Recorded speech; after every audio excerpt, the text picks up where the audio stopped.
So in my walk-arounds on Main Street, in the BTAG meetings that we've been having, this is one of the main questions that traders have raised.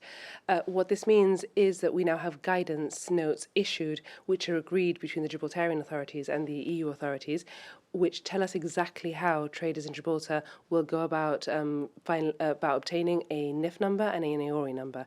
So the guidance notes are quite detailed, the forms that they have to fill in are quite detailed, and this will enable Gibraltarian traders to be prepared for the 15th of July with the codes that they need so they can import their goods into Gibraltar. You've specified that this is only for traders who will be importing and paying their own transaction tax on their own purchases, not if they're doing this through a customs agent. What's the distinction there? So smaller traders may wish to use a customs agent in the ordinary course that they would use it now. So they may wish to pay somebody to import the goods for them. So if the trader is a larger trader, they normally import the goods themselves, and they would, in that case, they would have to obtain their own NIF and EORI number.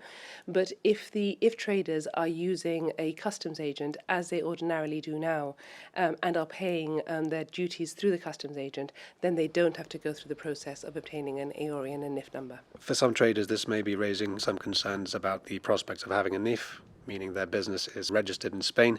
You've been quick to emphasize that this does not mean their business will be taxable in Spain. Absolutely. And in the guidance notes, we've been very clear that the NIF is only an administrative procedure. So they obtain the NIF number so that they can then obtain the EORI number. But obtaining a NIF does not make you taxable in Spain, does not make the business taxable in Spain, and it doesn't make the business open to any administrative obligations in Spain. The caveat to that, obviously, is that if any business is being carried out in Spain, the business would be taxable in Spain in the ordinary way. But having a NIF number alone, if your business is conducted in Gibraltar, will not make you taxable in Spain. We're now weeks away from implementation dates. The business community will still have questions. How close do you think we are to having everything set and ready to go for them? So in BTAG, remember that we have BTAG fairly regularly. As soon as we have any update whatsoever, we'll have a meeting with BTAG, which is a Business Transition Advisory Group, to let them know where we are. So the NIF and the EORI numbers are something that we needed to get out information quickly because traders need to start getting the NIF and the EORI numbers. But there are other bits of information such as the warehousing arrangements, the customs warehousing arrangements for EU goods and non-EU goods, the forms, the procedure and the forms, and the general administrative arrangements that businesses have, which will be in place in the coming weeks. This is very important because we confirmed to businesses a while ago that they'd have everything that they needed by the 1st of June in order to give them a month and a half to prepare. So we are making sure that everything is in place by the 1st of June.